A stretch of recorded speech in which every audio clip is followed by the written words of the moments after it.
Bonjour et bienvenue chez DS Séminaire. Je suis Béatrice de Vostili. Je suis avec mon mari la créatrice de DS Séminaire, spécialiste d'organisation de séminaires en lien avec les thérapies naturelles, l'accomplissement de soi et le vivre en conscience. Comme sexothérapeute, j'anime avec mon mari Bernard des séminaires en lien avec la sexualité.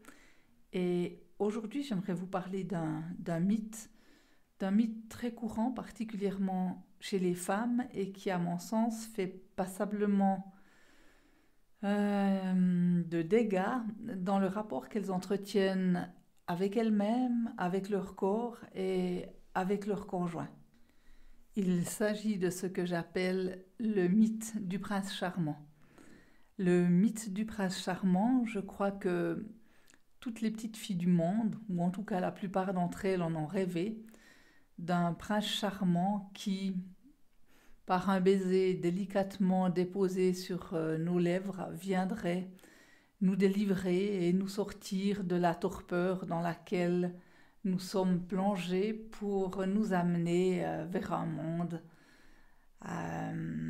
plein de miracles et de merveilles. En l'occurrence, puisqu'il s'agit de sexualité, le prince charmant, dans l'imaginaire, c'est celui qui doit savoir, d'un seul regard, sans même que nous ayons à lui parler, savoir tout ce qu'il faut faire pour nous conduire au plaisir et en l'occurrence à l'extase et à la jouissance. Sauf que, et vous vous en doutez peut-être, du mythe à la réalité, il y a un fossé entre les deux, on est bien loin l'un de l'autre et cela crée passablement de désillusions. Parmi vos amis et connaissances, vous êtes sans doute nombreux et nombreuses à avoir des femmes qui considèrent qu'elles n'arrivent pas à atteindre leur plénitude extatique ou leur plénitude sexuelle, qu'elles n'arrivent pas à l'orgasme parce que leurs partenaires, au singulier ou au pluriel, ne savent simplement pas comment s'y prendre. Et que pour elles et pour de nombreuses femmes, donc, c'est quelque chose qui leur paraît assez inacceptable. Elles partent d'un présupposé selon lequel un homme qui les aime, qui les respecte et qui sait faire l'amour, doit obligatoirement savoir ce qu'elles aiment, comment fonctionne leur corps et ce qui les transporte dans l'extase et à la jouissance. Et du côté des hommes, vous êtes sans doute nombreux à vous dire que, dans le fond, les femmes, c'est bien compliqué. Ça attend tout d'un homme et que ça met sur vos épaules une dose de responsabilité qui fait que, dans une grande mesure, vous vous sentez parfois perdu.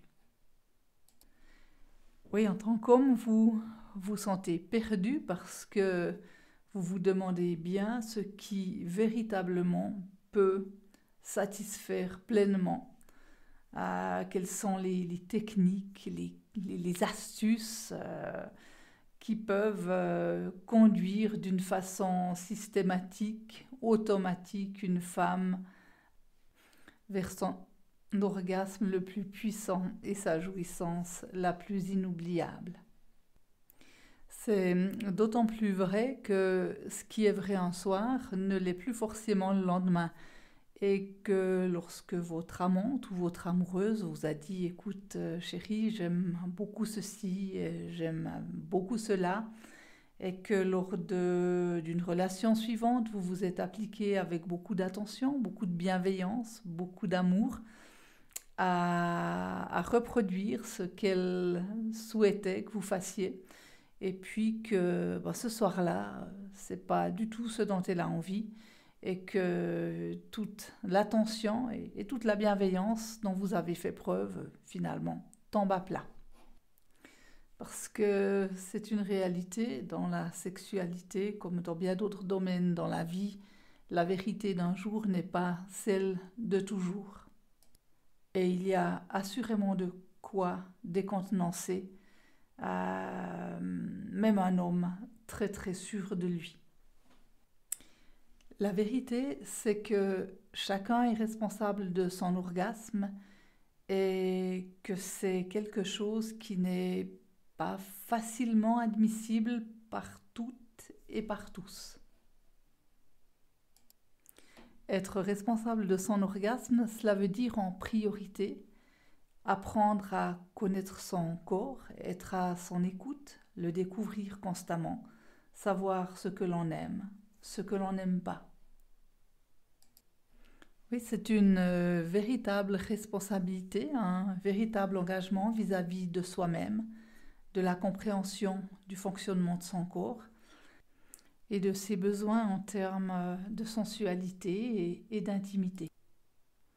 Parce que comment espérer qu'un partenaire, d'autant plus sans qu'on lui parle, d'un simple regard, puisse comprendre comment fonctionne notre corps et sache ce qui nous fait plaisir, alors même que soi-même, on ignore tout de son propre corps et de son fonctionnement.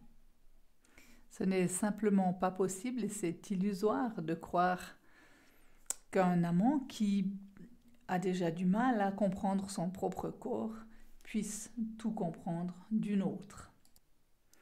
La première démarche pour vivre une sexualité épanouie, sensuelle, riche, nourrissante, c'est donc véritablement d'abandonner ce mythe du prince charmant qui saurait tout pour nous, à notre place,